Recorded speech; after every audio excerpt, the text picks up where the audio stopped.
Welcome to the Downtime from WTWH Media with your hosts, Sarah Wynn and Sherry Kasperzak, bringing you everything you need to know from the week in manufacturing.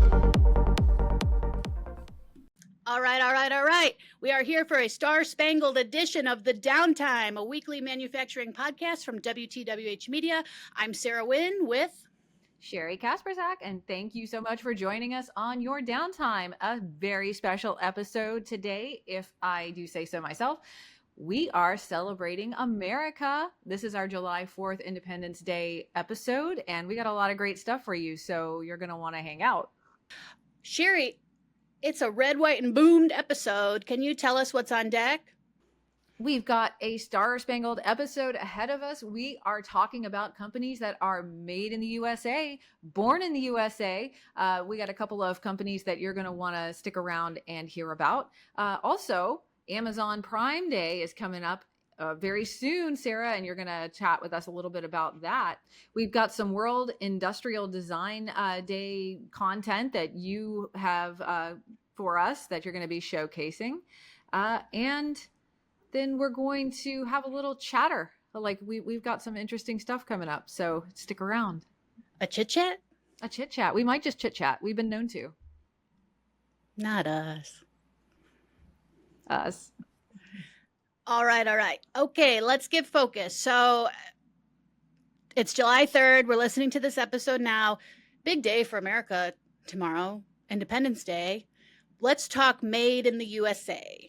Absolutely. So, Sarah, I think it's very interesting that the company that we're about to feature, they are literally based in the birthplace of America. I mean, up in Boston, they were throwing some tea into the harbor, a long time ago to celebrate independence.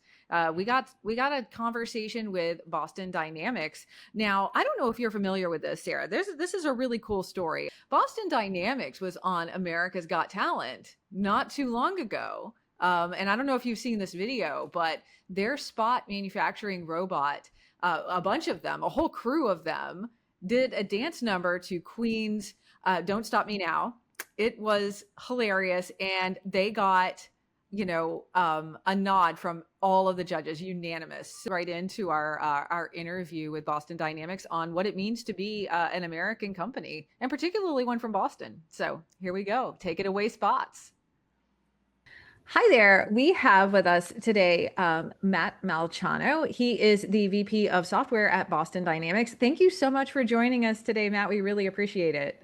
Absolutely. It's my pleasure. Thank you so much for having me on, Sherry. Oh, it's a delight. Yeah. So we're just about to have our July 4th episode here at the Downtime podcast. Wanted to highlight, a manufacturing robotics company based in the U.S. Boston Dynamics is famously based in Massachusetts, in Boston. And I just kind of wanted to get a little bit of background about the company and what the environment looks like for a U.S.-based manufacturing robotics company right now. Absolutely. Happy to talk about that. So, Boston Dynamics is obviously in Boston, which is a great American city. Sure. We were founded there in 1992 by Mark Raybert, who spun us out of the MIT University. We're currently majority owned by the Hyundai Motor Group with some investment from SoftBank.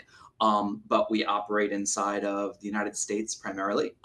We make a set of products that are targeted at transforming the world we live in, but many of those transformations we're hoping to achieve are in the industrial space. So Right. In particular in manufacturing, logistics, and really changing what people can do in those spaces. We create three main products. They're the Spot robot, which is a general purpose quadruped. You may have seen it around. It's often in the real world now, which is a great thing for a robot. And it's got incredible mobility, and it's able to do a variety of inspections, particularly targeted at things like industrial asset management, monitoring your factory or your facility, and also public safety. So being able to help out in situations where humans might be in danger. And then additionally, it supports a wide variety of innovation activities. We also released a couple years after the initial Spot robot, a Stretch robot, and this is our large logistics robot. It's aiming to transform how global logistics work, so how packages move around the country, by helping people unload things like trucks full of boxes and other materials into their facilities. And that's important not just for things like shipping packages, but it's also a key part of manufacturing, as I'm sure everyone knows, in the supply chain, for example. And then Absolutely. finally, we're really excited about Atlas, our new electric humanoid, which has incredible strength and agility and is targeted very specifically at going to work in factories to help people with activities there. Absolutely. That's awesome. Thank you so much for setting that up for us. Given the current tariff environment that we're in, a lot of push for made in the USA has kind of like re-entered the lexicon. Can you tell us a little bit about how Boston Dynamics is sort of strategizing towards that conversation? Yeah, so I'm not a finance person, so I can't speak deeply about tariffs, but what I Of can course. say is all of our products are prototyped and then manufactured and assembled in Massachusetts, right? And Right. so we are a Massachusetts manufacturer. In fact, the Boston Business Journal just named us the largest robotics company in Massachusetts, and also one of the largest manufacturers in Massachusetts. And so, we Amazing. play an important role as bringing that kind of work into a part of the country that maybe doesn't have as much manufacturing base available. Additionally, I think that robots are a key part of us restoring America's ability to have a strong industrial base and to do manufacturing type activities. And if you look at the things we build, they really strongly support American manufacturing. So Hyundai is ordering 10,000 of our robots to help work in aid manufacturing in what's called their new Meta plant in Savannah, Georgia, and that's going to be a key, manufacturing facility making EVs, as I understand it. And we're working together with Hyundai to help build, what we've called a vibrant robotics ecosystem in the United States. We want to see robotics be a transformative thing across the industries. So we think the electric humanoid that we're working on is going to be a key part of American manufacturing. We also think that the way that Spot is used for industrial asset management just today is already deployed in many factories, essentially doing a job that frees humans to go and instead understand what's happening in the factory rather than have to go and do a tedious set of rounds and readings, which the robot can do automatically. And so I think that all of these things are sort of pieces of how we're trying to support this vision of America being able to, really compete in the manufacturing and industrial space. Yeah, definitely, Matt. Thank you. You touched on it a little bit, but could you add maybe any other advantages that American manufacturers could gain from buying from an American robotics company like Boston Dynamics? Yeah, absolutely. I mean, I would highlight that we have excellent support and field engineering, and it's easy for us to deploy that support and field engineering into companies in America, right? We also obviously do business into other companies. We export our robots as well into Europe and other places. But we were able to be reached and contacted and very easily inside of the American space. We also have a new consulting group that's being spun up that can be like a key piece of supporting American business with resources in America that are experts in their field. And if you go look at the set of factories and places that we've been deployed, you get a good indication that hey, American companies are finding us to be very appealing, right? Many of our customers are asking us to come and participate in their facilities, building out a manufacturing and industrial base for the country. Definitely. Fantastic. Yeah. I know that, like the company is definitely like proud of its made in Boston, base. But is the company doing any specific marketing pushes, positioning itself as an American robotics company? Could you talk a little bit about that? Yeah, it's a great question. It's really a good idea. I don't think we actually necessarily have a specific push. I mean, obviously, getting featured in the Boston Business Journal and things like that, shows that people are recognizing our position there. But we mostly focus when we market the robots and what the robots can do for our customers, right? And I think that Absolutely. that's in some sense the strongest sales point for most of the work that we do. Of course, absolutely. I know we touched on tariffs a little bit, but I'll just add, have you seen an increased interest in your robots with the tariff environment, being that it's more expensive to get things from other countries? Again, I'm not a finance person, so it's Sure. hard for me to really speak to that, right? I know that we're selling robots very effectively in the United States and outside the country as well. Okay, Sure. that'll work. Thank you. Of course. just to wrap up, as you mentioned, when we started off, Boston Dynamics was spun off from MIT. Tell us a little bit about some of those advantages from being, right there with one of the most prestigious engineering colleges in the entire world. Oh, absolutely. So, one of the great things about Boston Dynamics isn't just that it's spun out of MIT, but that it's in Boston. And there are just so many excellent engineering colleges in the Boston area. And we gain tremendous value from access to experts in robotics from, undergraduate through graduate levels who've been able to study really difficult problems out of all of those universities that come to Boston Dynamics. Additionally, much of the work we've been talking about with our humanoids recently has also featured partnerships that we've made with other organizations in the Boston area, including the Toyota Research Institute and the Robotics AI Institute. And both of those relationships were helped by the fact that everyone kind of knows each other from this community here. And I'm an MIT alum as well, and so I obviously found my way into the Boston Dynamics world 22 years ago as part of coming out of MIT. And so it was personally important to me as well. But yeah, we've it's such a benefit to be in this space and have access to the kinds of educational facilities and the students that all the universities in Boston produce. That's amazing. Yeah. And, congratulations on the America's Got Talent bit with Spot and the dancing robots. We loved the video. So yeah, it sounds like Boston Dynamics is doing some great work. So thank Sure. you. Thank you so much for taking some time to join us today. We really appreciate it. Great. I really appreciate the opportunity. Thanks so much, Sarah and Sherry. And yeah, be in touch. Thanks. All Thank you. right. Thanks so much, Boston Dynamics, and congratulations on that unanimous judges' approval from America's Got Talent. So we love it. Congratulations. Uh, It's not easy to get a Simon Cowell endorsement. I'll that's just for say. sure. It definitely tough crowd, right? So, For sure. congratulations to them. Thank you, Boston Dynamics, for joining us. We had a great conversation. You're welcome to come back anytime. Absolutely. Please do. I'm right down the street from Boston Dynamics. I'm in Providence, so have to get up to Boston and do a little tour. That would be fun. Definitely. It Cool. makes me think of the Dropkick Murphys song. We're We shipping can up to Boston. yeah. Yeah, that's Sherry. I think of her in her car cruising to that. There we go. There you go. So let's shift gears a little bit. You mentioned at the top of the show, Sherry, if you're as in the online shopping as I am, there is a big day coming up. Actually, 2 days. It's Amazon Prime Day. Yes. Yes. And there's a story on packagingoem.com. It's about Amazon switching from air plastic pillows in their shipments to recyclable paper filler. And here, Sherry, I love props. We love props on this show. Yes, we do. So I've got one right here. Oh, an Amazon package that was shipped to me? No way.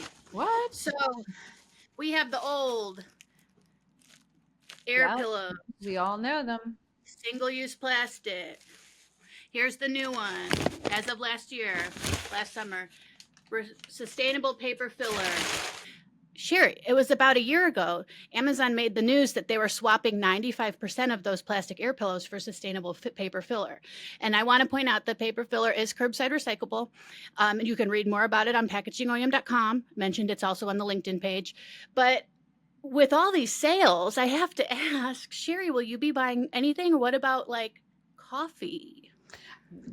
I mean, you know me and coffee. Like, we have a relationship. One might even say an addiction. But yeah, I can see myself doing that. And you know what else? Coffee comes in flexible packaging. Yes, Sherry, I do love flexible packaging, and I'm sure there will be plenty of products that come in flexible packaging on sale for Amazon Prime Day. This is not an endorsement. I'm just an online shopping addict. That's all. And read the story, packagingoem.com, on the LinkedIn page, on my page. Maybe you'll have some curbside recyclable paper filler next week when you're listening to this. Absolutely. Yeah, I'm sure we will. I mean, think about all the things that we buy for July 4th, all of those celebrations, parties that we're going to be having. I'm sure there's going to be a lot of flexible packaging being used this weekend as people head to the beach and fire up the grill and do all sorts of festive things.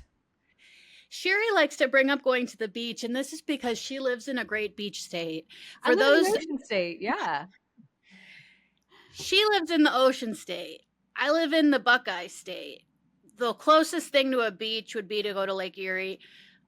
I will be skipping that, Sherry, but I endorse you in whatever holiday plans you may have.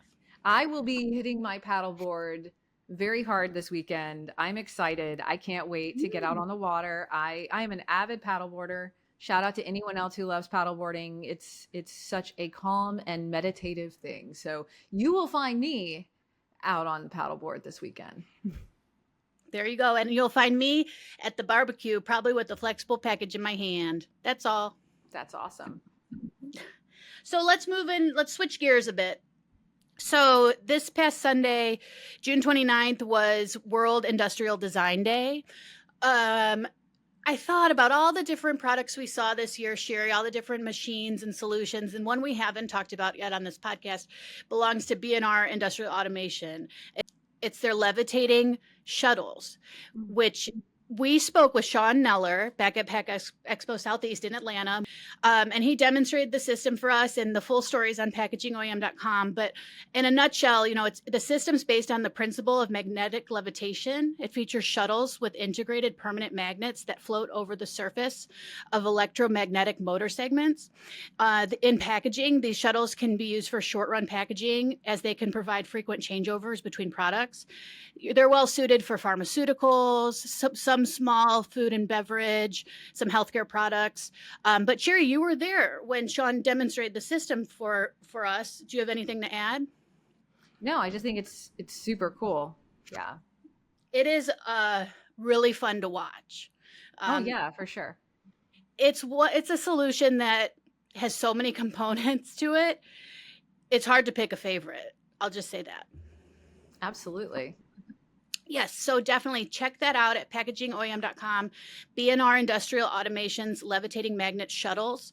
It's a linear motion demo. They had an ABB robot combined as well. So we also featured it for Packaging OEM for World Industrial Design Day. There are 4 videos I selected to use for this, about a minute video, a minute recap, and including B&R Industrial Automations. There's MK North America's recirculating pallet systems, Morrison container handling solutions, smart divider combiner, and 2 machines from Hoosier Feeder, including the flexible pouch system. So check that out. It's a nice little video. It's set to the White Stripes 7 Nation Army, Sherry. It'll get you hyped up. That's what we love. We love to get hyped.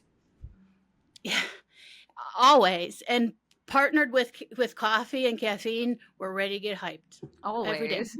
Always. Yes. Our whole show is brought to you by vibes and coffee.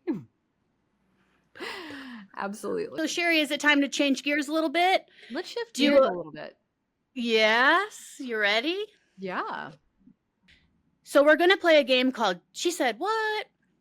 And this will feature regional dialect from Sherry, the Southern-born Rhode Islander, and me, Sarah, the Midwesterner, who once upon a time lived in San Francisco but came home. We'll just get started. Sherry, what do you call a carbonated drink? So up here in the Northeast, we just call it a soda. But where I'm from, in the South, in Georgia in particular, every soft drink is a Coke. It doesn't matter if it's a Pepsi. It doesn't matter if it's a Sprite, a Dr. Pepper. It's a Coke. How about you? Oh, it's a pop. And you have to emphasize pop. You have to say it like that. Pop. I'm drinking one right now. It's a nice little pop. So Sarah, you know the thing that you push around the grocery store that holds all your stuff? What do you call that? Yeah, so when I'm at the grocery store, pumping flexible packaging into my cart, it is called a grocery cart. At the cart, yeah. We call it a cart here. I think in Massachusetts in some places, and some places in Rhode Island, some people call it a carriage, like for some reason. However, in the South, and I've got a fun story for this. Okay. It's called a buggy. We call it a buggy. So when I first moved to the Northeast from the South, I was out shopping with a group of friends of mine. And as we were about to head into a store, I stopped and I said, "Hey, do we need a buggy?" And it was like the record scratched and everything stopped. They turned around and looked at me and said, "A what?" And I said, a buggy. They were like, "Oh my God, you're so Southern. Like, it's a cart." So, yeah, we call it a buggy in the South. That's why the segment is called She Said What? A Buggy? Exactly. You know, Exactly. the only thing in Ohio that I know is called a buggy belongs to the Amish, like an Amish Yeah. buggy with a horse and a carriage. Yeah. So no, I say cart. Yeah. I say cart. And now let's move to the next one. What about the thing you drink from in a hallway or a park, like at a school? Yeah. It comes. Well, yeah. You know where I'm We going? absolutely, yeah. We call it, well, I always called it a water fountain, like back home. But here in New England, it's called a bubbler. You get a Oh, drink from the bubbler. a bubbler. Bubbler. No, I just call it a drinking fountain. A drinking fountain. There you go. A drinking fountain. Not likely that I would actually drink from one, but I would call it that. Yeah. Great. So, Sarah, what do you call the bag that you carry to school? A book bag. A book bag? Really? We always called it a backpack. It's a book bag. When I first got this job and we were going to Atlanta, I asked our supervisor, Stephanie, I said, "Can I take my book bag with me?" And she said, "Do you mean like a knapsack?" And I was Knapsack, like, yeah. knapsack? Yeah, it's a book bag to me. And if you ever see me on the event floor, any event, I'll have my book bag with me. What about you? Backpack. It's a backpack. It's like Dora the Explorer. Dora, I was going to Backpack. say, didn't Dora the Explorer teach us this? Backpack. I was a little bit backpack. older than her. Yeah.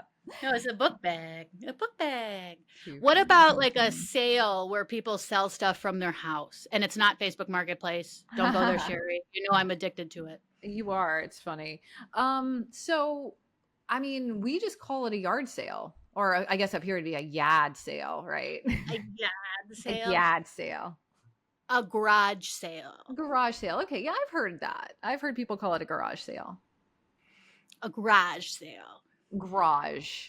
It's spelled Garage. Groj. Garage. Garage. Is that how I sound?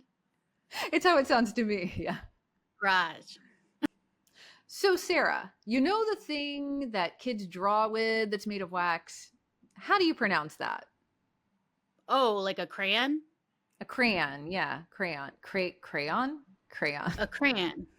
Crayon? Yeah, like I got a box of crayons. Crayon. We say Crayon. crayon. Crayon. Crayon. No. Like I'm drawing with some crayons. Yeah. God.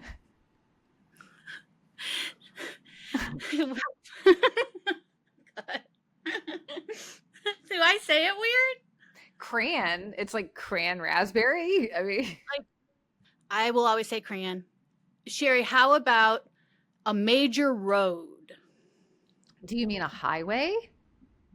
Yeah, that's what I would say too. Yeah. Or if you're paying and then the turnpike. The term, yeah, we have turnpikes here. I've heard it called a freeway too, but Mm-hmm. yeah.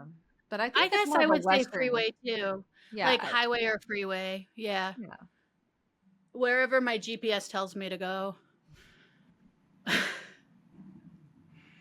So, you know those long sandwiches that you get? What do you call those? A sub. Yeah, we call it subs too. So, yeah. But I've heard it called a grinder, a hoagie. Mm-hmm. No, I don't say those. I just say a sub. What about a towel that you wash with? A washcloth? Yes, washcloth. We're in agreement. 2 in a row. Okay. Yeah. What about a group of people you're talking to? Hey guys. Y'all. It's always y'all. Yeah. Yeah, I knew you would say that. So No, in it's the just, South, hey, in the South, it's so where I'm from in the South, it's y'all. And y'all refers to a group of people. However, I think Texas is special because y'all in Texas can be one person. I've discovered that in Texas, if you want to say more than one person, you say all y'all. Oh, See what I mean? So yeah. See, y'all can be one person in Texas. Where I'm from in Georgia, y'all means more than one person. I would just say, "Hey guys, hey, how you doing?" That's all. What about a circle intersection? Oh, so we Let's. have these here. We just call them roundabouts here. Mhm. Yeah, Yeah. yeah, yeah. Roundabout. And there is a roundabout from HEW Hockey Sticks in Dublin, Ohio. If you ever go through it, you'll like mark yourself as safe on Facebook because it's so scary. I We have a survived few it. like that here, yeah. So, especially with Yeah. the drivers here, I don't know if anyone is familiar with the Boston area and particularly Providence. Mhm. People do not stop and they don't slow down. So, that is not an ideal set of circumstances for a roundabout. It's scary. Yeah, terrifying. Sounds a bit, yeah. And if you're in the back of the car holding your crayons in your backpack, scary. Very scary. I think that wraps up our little look into how people say things, and that was super fun. I want to say this is how Sarah Wynn says things. I'm not going to label every Ohioan that says this, um, but most people I know at least do say crayon, so I'll leave it at that. Okay. I think this takes us to the end of another downtime. This was so much fun, and this was such a special episode. Happy Independence Day to everybody who celebrates. And oh my goodness, who do we have here? We have a special guest on the we gotta get him. show.